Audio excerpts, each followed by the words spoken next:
Okay, we're going to continue on in the Apocrypha. This is the Wisdoms of Sirach,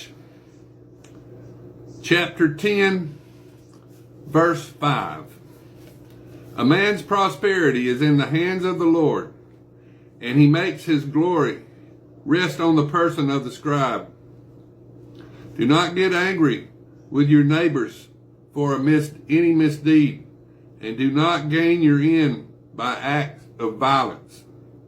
Pride is the detest in the sight of the Lord and of men, and injustice is wrong in the sight of both. Sovereignty passes from one nation to another because of the injustice and violence and greed for money. Why are dust and ashes proud? For while a man is still alive, his bowels decay.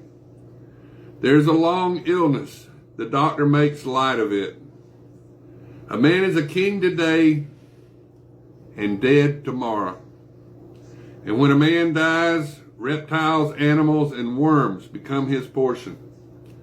A man begins to be proud when he departs from the Lord, and his heart forsakes his Creator.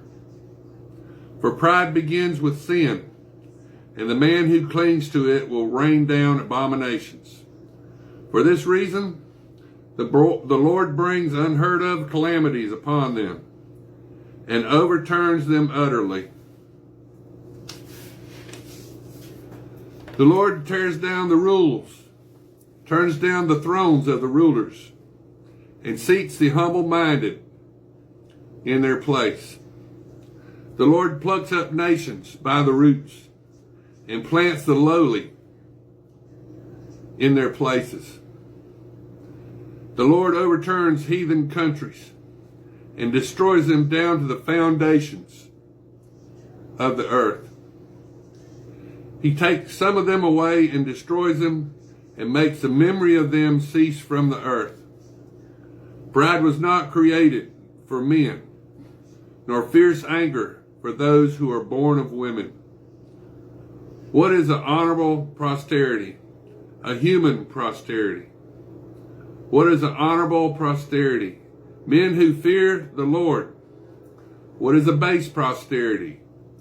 A human posterity. What is a base posterity?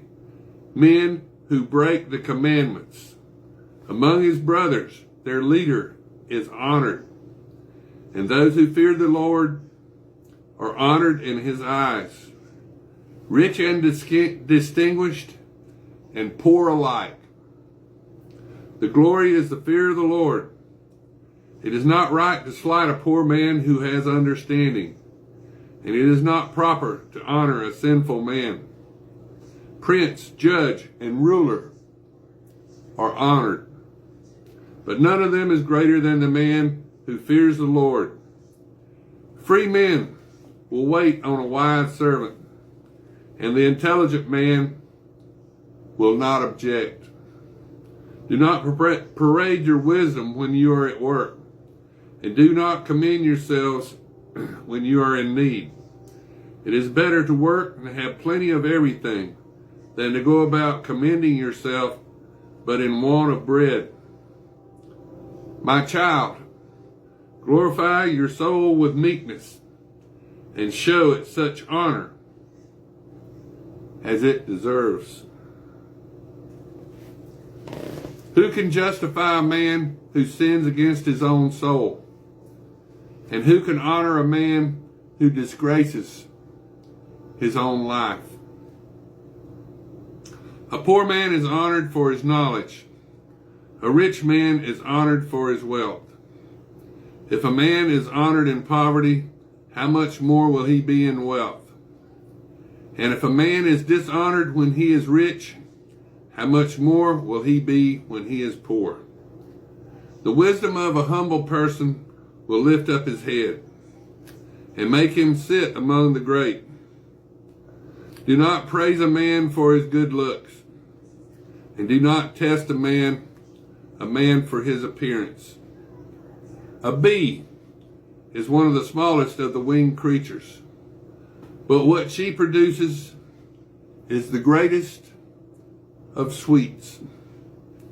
Do not boast of the clothes you wear, and do not be uplifted when you are honored. For the works of the Lord are marvelous, and his doings are hidden from men. Many sovereigns have had to sit on the ground, while a man who has never thought of has assumed the diadem. Many rulers have been utterly disgraced, and the men of renown have been delivered into the hands of others. Do not find fault before you investigate, for understand and then rebuke. Do not answer before you hear, and do not interrupt in the middle of what is being said. Do not quarrel about a matter that does not concern you. And when sinners judge, do not sit in council with them. My child, do not busy yourself about many things.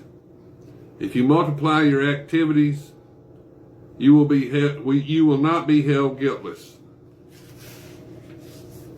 And if you pursue, you will not overtake, and you will not escape by running away. One man toils and labors and hurries, and is all the worse off. Another is slow and needs help, lacks strength, and has plenty of poverty. Yet the eyes of the Lord look favorably on him, and he lifts him up out of his low position and lifts up his head. And many wonder at him. Good and evil, life and death, poverty and wealth are from the Lord. What the Lord gives stays by the godly, and what he approves will always prosper. One man grows rich by carefulness and greed, and this will be his reward. When he says, now I can rest and enjoy my goods, he does not know when the time will come when he will die and leave them to others. Stand by your agreement and attend to it, and grow old in your work. Do not wonder at the doings of the sinner, but trust in the Lord and stick to your work. For it is easy in the Lord's eyes, swiftly and suddenly, to make a poor man rich. The blessing of the Lord rests on the wages of the godly, and he quickly makes his blessings flourish. Do not say, what do I need? And from this time on, what can benefit me? Do not say, I have enough. And from this time on, how can I be injured?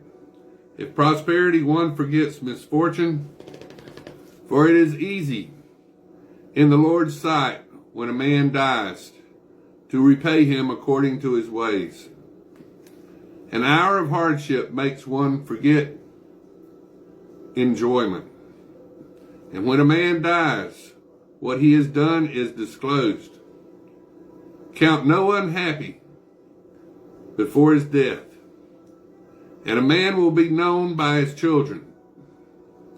Do not bring any and every man to your home, for a treacherous man has many wiles. A proud man's heart is like a decoy partridge in a cage, and like a spy he looks for your downfall. For he tries to entrap you, turning good into evil, and he finds fault with your favorite things. A spark of fire kindles a whole heap of coals, and a sinful man lies in wait for blood. Be an evildoer, for he contrives. Beware of an evildoer, for he contrives wickedness, or he will bring blame on you forever.